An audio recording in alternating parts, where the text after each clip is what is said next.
Muy buenas tardes, hermanos, a todos. Veo los huecos en los bancos de los fanáticos de la Fórmula 1. Qué bueno que pudieron ir también disfrutar de estos momentos de entretenimiento y diversión. También es necesario ese descanso anímico y consentirnos también con algún capricho de vez en cuando, mientras que sea saludable y sano, claro está. Vamos a hablar un poquito de este evangelio del ciego Bartimeo que nos propone hoy la liturgia. Me gustaría centrarme en tres aspectos: la persona en sí misma y lo que representa, el lugar en el que se produce el milagro, que no es casual, y el momento en el que se produce. Fíjense que, empezando por esto último, es el último milagro que va a realizar Jesús antes de su muerte, antes de su pasión. De hecho, están pasando Jericó para llegar a Jerusalén, y ahí es donde lo van a entregar y va a ofrecer la vida. El porqué del milagro, incluso de esta sanación del ciego, se explica desde la misma realidad del por qué hay que dar la vista al ciego. Si se dan cuenta, al final del Evangelio, después de la curación, dice que Bartimeo lo siguió. Y lo sigue a Jerusalén, lo sigue a su muerte. No son muchos, más bien son excepcionales, de los milagros que hace Jesús los que le siguen realmente, hasta el final. Incluso los hay que le piden seguirlo y él les dice: no, quédense en su lugar y den testimonio de su vida, ¿no?, y de la gracia que han recibido de Dios ahí donde viven, entre los suyos. Es decir, el seguimiento es una vocación muy particular, ¿no?, y que Jesús deja a unos pocos. Como digo, el ver claro es una necesidad para acompañar a Jesús por ese camino hacia su muerte y a Jerusalén. El tema de la luz es un tema que está siempre presente en la Sagrada Escritura. De hecho, el pueblo judío consideraba la enfermedad de la ceguera, como otras muchas, sobre todo la lepra, como una maldición de Dios, es decir, como una consecuencia lógica del pecado, de la separación de Dios. Y Jesucristo precisamente nos redime para liberarnos de esa esclavitud del pecado. De tal manera que el librar al ciego de esa ceguera, el devolverle a la luz, en el fondo es una manifestación del por qué Jesucristo se ha encarnado y del por qué nos está redimiendo, para devolvernos a la luz. Ustedes cogen la Sagrada Escritura, la Biblia, la primera página, ¿ya?, y la primera línea habla de la luz.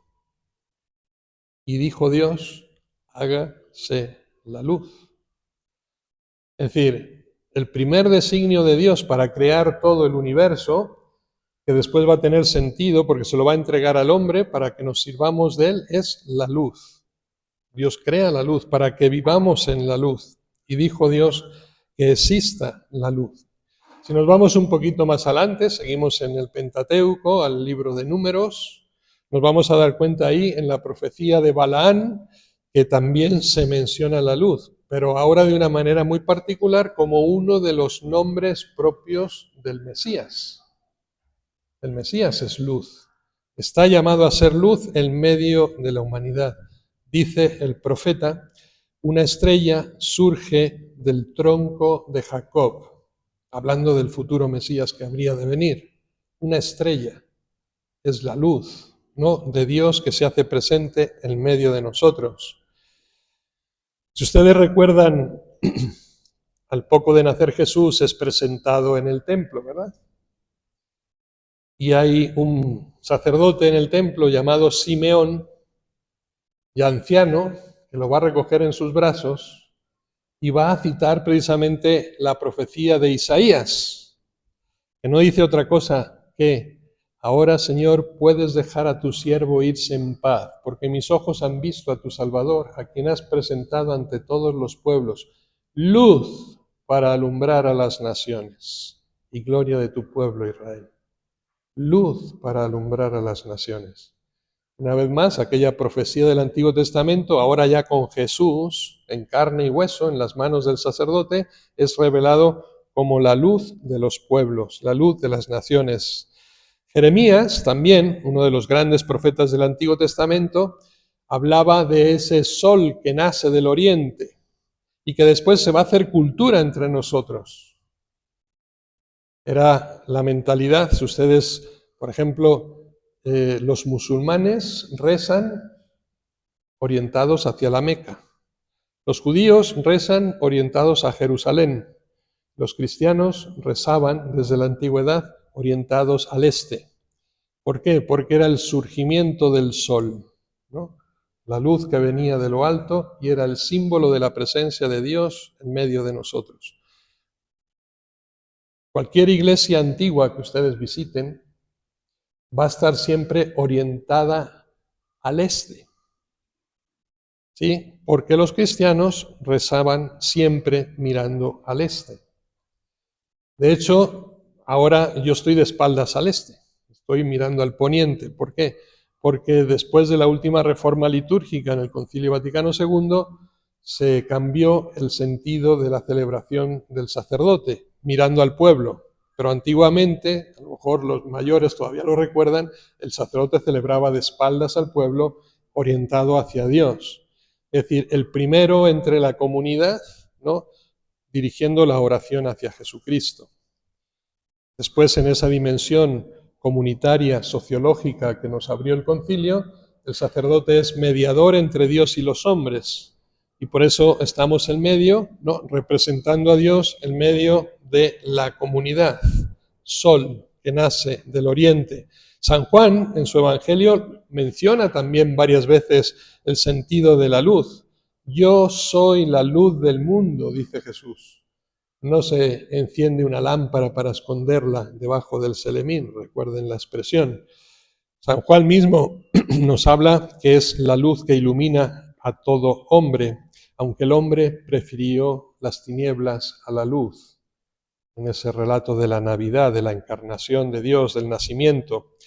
Y San Pablo representa la conversión precisamente del cristiano también en estos términos. Es el paso de las tinieblas a la luz admirable, a la visión de Dios. Bien, este es el milagro que hace Jesús. ¿Qué es lo que nos está representando de nuevo? Que la función que Él ha tenido, por la que ha venido al mundo y por la que va a morir en unos días más, siguiendo la secuencia obviamente del Evangelio, no en nuestro tiempo litúrgico que tenemos que esperar a la Semana Santa, lo que nos está diciendo es que ha venido a traernos luz para que caminemos con Él, para que seamos testigos de la verdad en medio del mundo y de la sociedad, para poder seguirle allí donde Él nos llama. La pregunta ahora radical que debemos de hacernos siempre es: ¿quién es verdaderamente el ciego? Porque todos señalamos a Bartimeo, el que está al borde del camino, el marginado, ¿no?, representando esa sociedad del descarte. Pero ¿quiénes son realmente los ciegos? Dice que Jesucristo iba rodeado de los apóstoles y de una gran muchedumbre, pero nadie se fijó en el ciego, o más bien nadie quiso verlo. ¿No será precisamente esa la denuncia? Porque el ciego, a pesar de su falta de visión, enseguida supo reconocer quién pasaba: Jesús, el Nazareno, ¿sí? Y va a gritar y va a proclamar precisamente su mesianismo: Hijo de David. ¿Quién es el ciego? ¿Él o la muchedumbre que no quiere verle? Hay un refrán en castellano que dice: no hay peor ciego que aquel que no quiere ver, ¿verdad? Los que miramos a otro lado precisamente cuando advertimos, ¿no?, la necesidad del hermano. Pasando un poquito más adelante, Jericó. ¿Qué es Jericó? Jericó también es un pueblo que aparece en el Antiguo Testamento y que fue el símbolo de la promesa de Dios con el pueblo de Israel, con Abraham, ¿no? De ti nacerá un pueblo y yo te daré una tierra. Fueron las dos promesas hechas a Abraham. La genealogía, ¿no? A pesar de su ancianidad, a pesar de la esterilidad de su esposa, Sara, ¿no? De ti nacerá un pueblo y yo le daré una tierra. Y el pueblo de Israel va a vivir permanentemente en búsqueda de esa tierra prometida, que finalmente la va a alcanzar con Moisés, ¿se acuerdan? Y que va a tomar posesión con Josué. ¿Y cuál es la primera ciudad que conquistan? Jericó. Jericó. Recuerden el ejército, ¿no? Dando vueltas 7 días seguidos, haciendo sonar las trompetas, y al séptimo se cayeron las murallas de Jericó. Bien, hay pasajes bastante curiosos acerca de este pueblo, e incluso es curioso por su misma geografía física. Es el pueblo más bajo que existe en la tierra. Está a 300 metros bajo el nivel del mar. Por eso hace tanto calor allí, ¿verdad? Y por eso el mar muerto que está al lado de Jericó no tiene vida, entre otras cosas. Y nosotros lo podríamos comparar aquí fácilmente con Cuernavaca, donde se van, ¿no?, a pasar el fin de semana porque hace calor.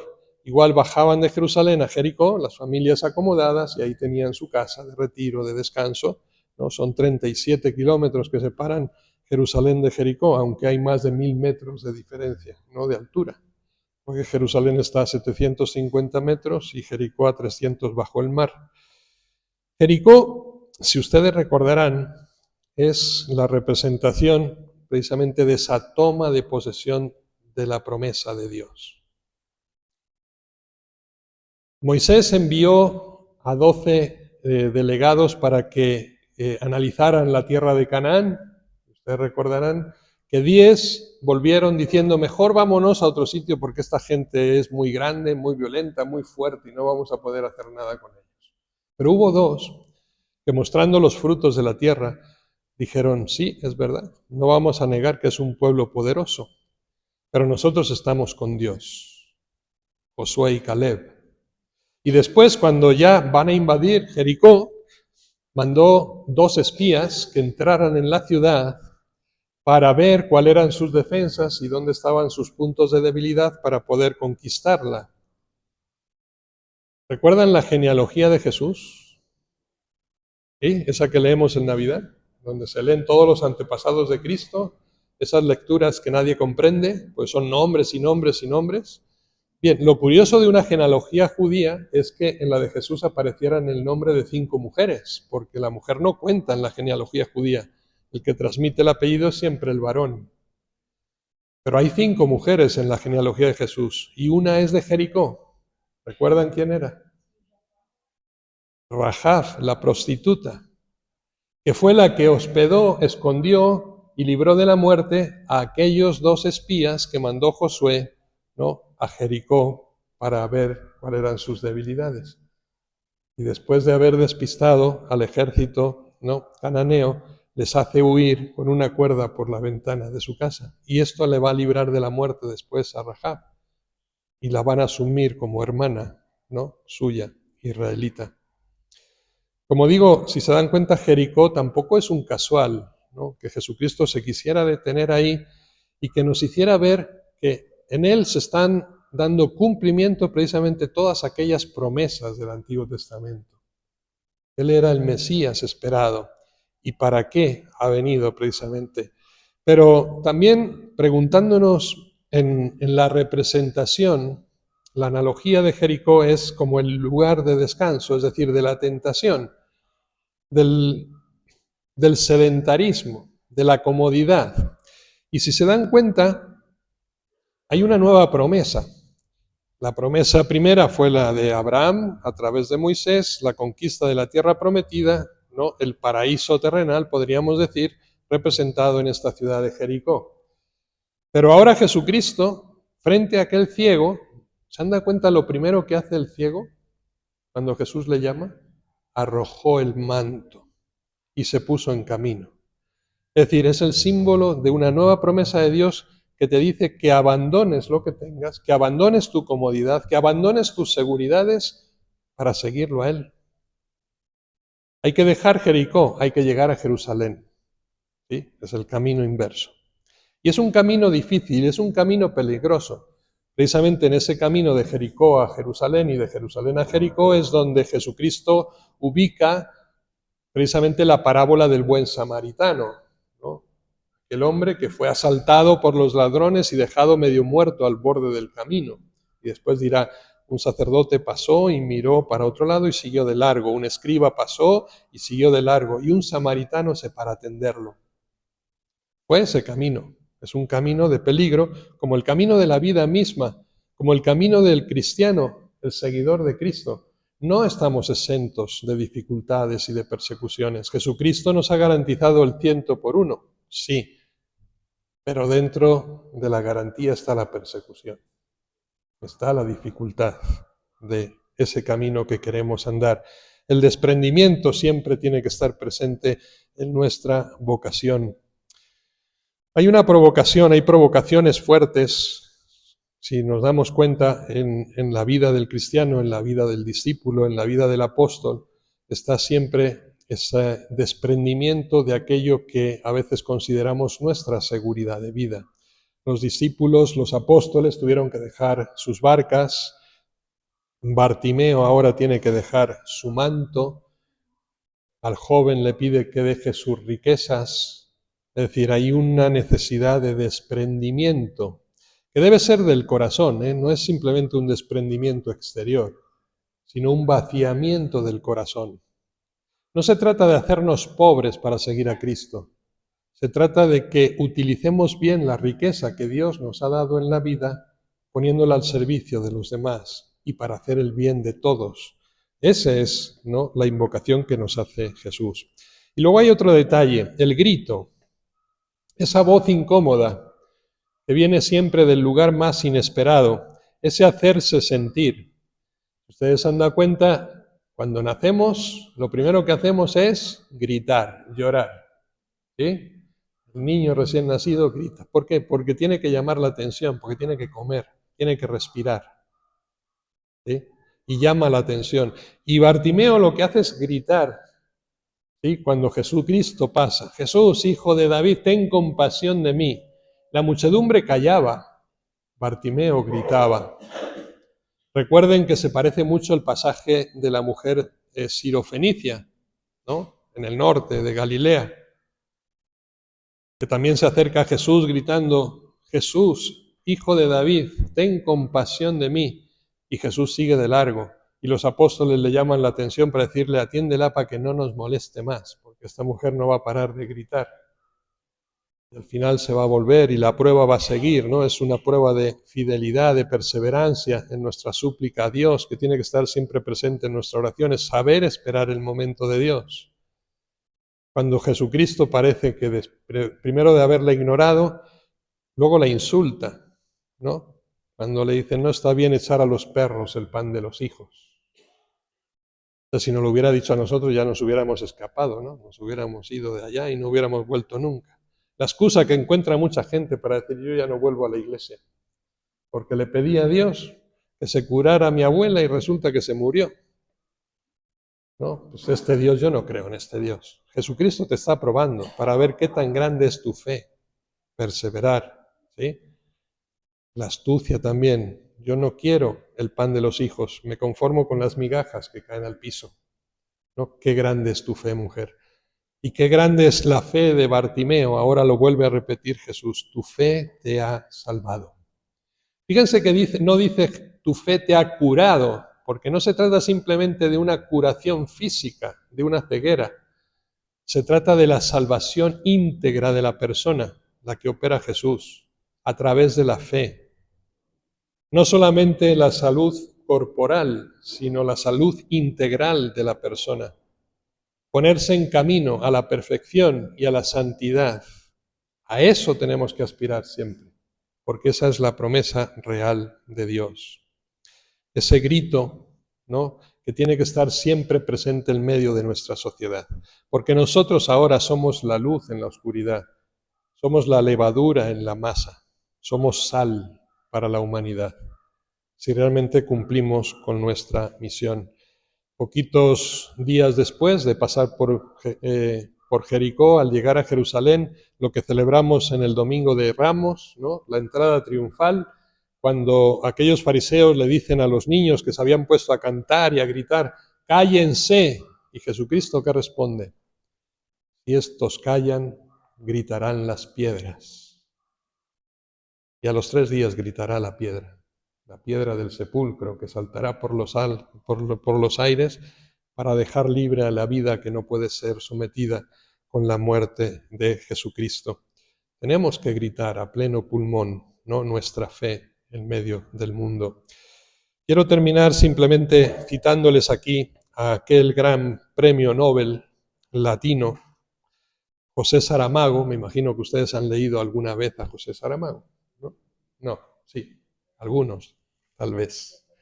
Bien, él recibió el Premio Nobel de Literatura en el año 1998 y 3 años antes, en el 95, escribió un libro que se llama Ensayo sobre la ceguera.